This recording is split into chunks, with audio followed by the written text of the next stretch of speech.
आप सब जानते हैं आज से 10 माह कबल, जी। जैसा कि आप सब जानते हैं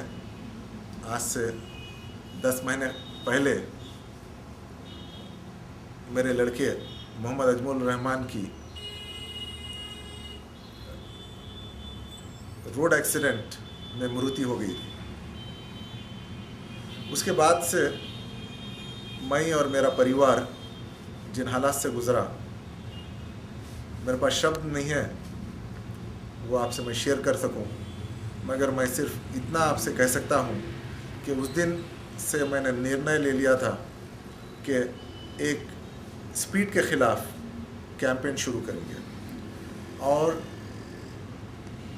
उसके बाद मैं कई युवाओं से मिला, कई नौजवानों से मिला, कई परिवारों से मिला जो अपने बच्चों को इस किस्म के एक्सीडेंट्स में खो दिए थे, और उन लोगों से मेरी बातचीत हुई। और फिर मैंने अपने तौर पे भी हैदराबाद में और दिल्ली में पर्सनली भी और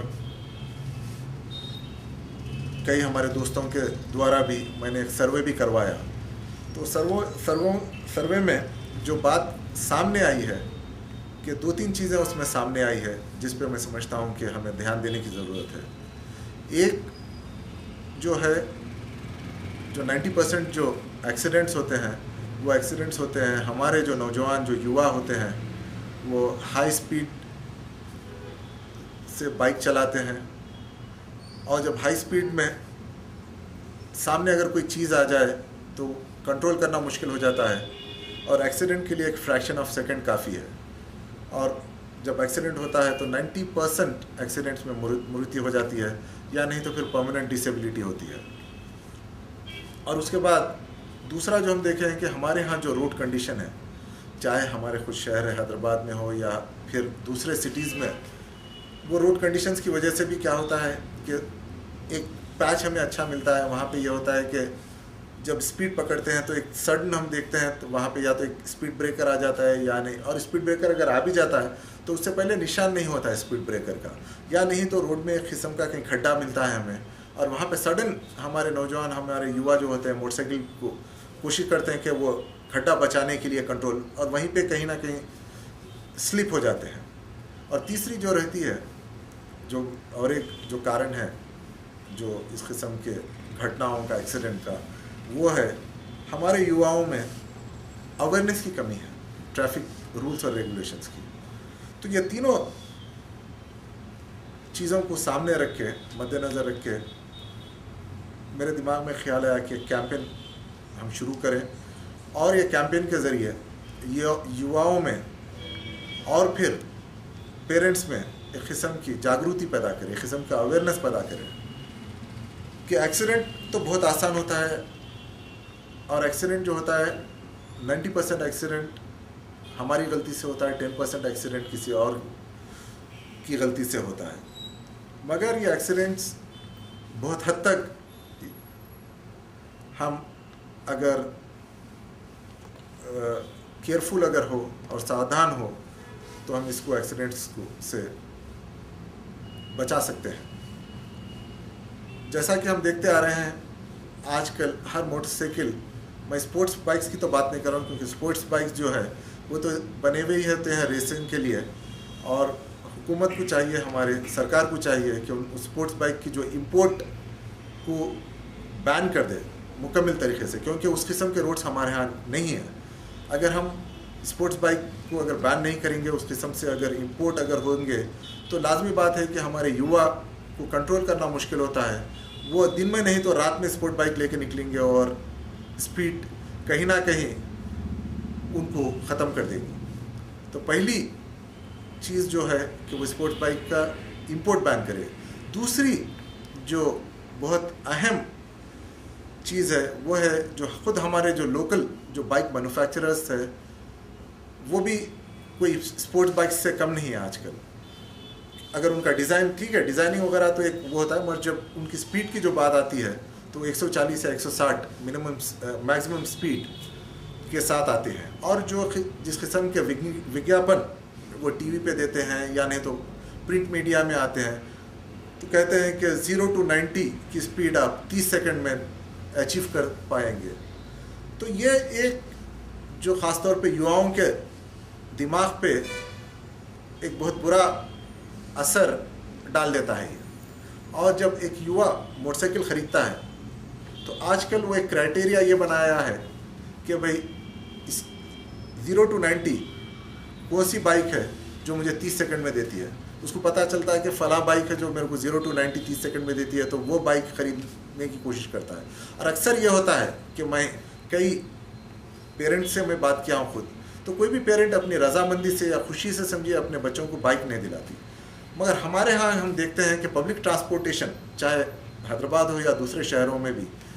देखते हैं कि पब्लिक ट्रांसपोर्टेशन की उतनी सहूलत नहीं है हमारे यहाँ। तो इसकी वजह से जो मोड ऑफ ट्रांसपोर्टेशन जो हमारा है मेन, वो ख़ासतौर पर नौजवानों के लिए कॉलेज को आने जाने के लिए वो बाइक बन गया है। तो इसकी वजह से लामहला पेरेंट्स मजबूर हो जाते हैं उनको मोटरसाइकिल दिलाने के लिए। और जब वो मोटरसाइकिल दिलाते हैं तो नौजवानों में एक जो जोश होता है, ख़ासतौर पे युवाओं में, हम चाहे उनसे कितना भी कहें कि आप स्पीड को कंट्रोल करते हुए मोटरसाइकिल चलाएं, मगर जब वो मोटरसाइकिल पे बैठते हैं और इस किस्म की समझिए उनको स्पीड मिल जाए जो उनको हवा में उड़ाने लगती है, तो नौजवानों का उसमें मैं समझता हूँ कि कुछ कसूर नहीं है। मगर ये जो बाइक्स है, ज़्यादा बाइक्स ज़िम्मेदार होते हैं, बाइक मैन्युफैक्चरर ज़िम्मेदार होते हैं कि इस किस्म के बाइक ख़ास तौर पे हमारे मुल्क में जहाँ पे इस किस्म की ना रोड्स है और ना इस किस्म के ट्रैफिक रूल्स और रेगुलेशंस है। जैसा हैदराबाद की मैं एक छोटी मिसाल देता हूँ कि यहाँ पे हेलमेट कंपलसरी कर दिए गए हैं, मगर आजकल मैं देखता हूँ कि 90% जो है बिना हेलमेट के चलाते हैं। और एक्सीडेंट्स में, ख़ासतौर पर मोटरसाइकिल एक्सीडेंट्स में हम देखते हैं जो सब में पहले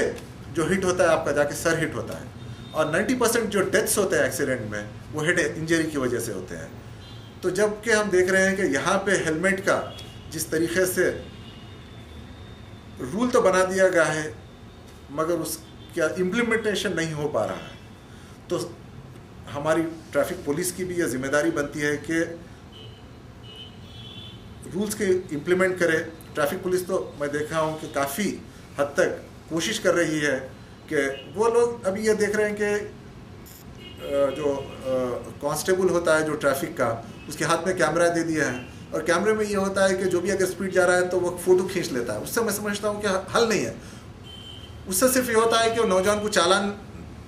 देना पड़ता है, उसके घर पे चालान बाद में आ जाता है, 200 रुपया 500 रुपये चालान दे देता है। हमें ज़रूरत इस बात की है कि जो कोई भी अगर एक स्पीड लिमिट, हमें तो पहले कैमरास भी लगानी चाहिए। वैसे बहुत हद तक समझिए कैमरास कई अहम चौरस्तों पे कैमरास लगे हुए हैं हमारे मुल्क के मुख्तलिफ सिटीज़ में, मगर वो कैमरास किस हद तक काम कर रहे हैं उसके बारे में मुझे आइडिया नहीं है। मैं जहाँ तक देखा हूँ कि बाज़ वक्त कैमरा जहाँ पे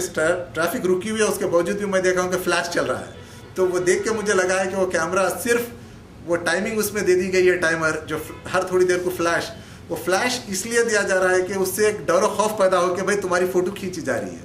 मगर ज़रूरत इस बात की है कि अगर ये सिग्नल पे अगर वो स्पीड, अगर कोई मोटरसाइकिल या कोई कार अगर निकल जाती है तो आगे वाले सिग्नल पे ट्रैफिक पुलिस को पता चल जाना चाहिए कि ये मोटरसाइकिल या ये मोटर कार ये स्पीड तोड़ के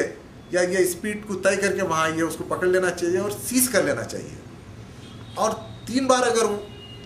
वो स्पीड डिंग में अगर पकड़ा गया तो उसका जो लाइसेंस है उसको कैंसिल कर देना चाहिए। इस किस्म का जब तक डर हम हमारे नौजवानों में, हम नौजवान को तो बदनाम करें, मगर देखता हूं कि हमारे उम्र के लोग भी कई ऐसे हैं जब गाड़ी में बैठते हैं तो 140-150 की रफ्तार से चलाते हैं। ख़ास तौर पे हम देखते हैं कि जो हाई फाई फैमिलीज़ के जो लड़के और लड़कियां हैं जो हाउसवाइफ्स है, खुद मैं रोड नंबर 36 पे हमारे घर के सामने मैं देखता हूँ कि जो इस किस्म की स्पीड से BMW अभी कुछ दिन पहले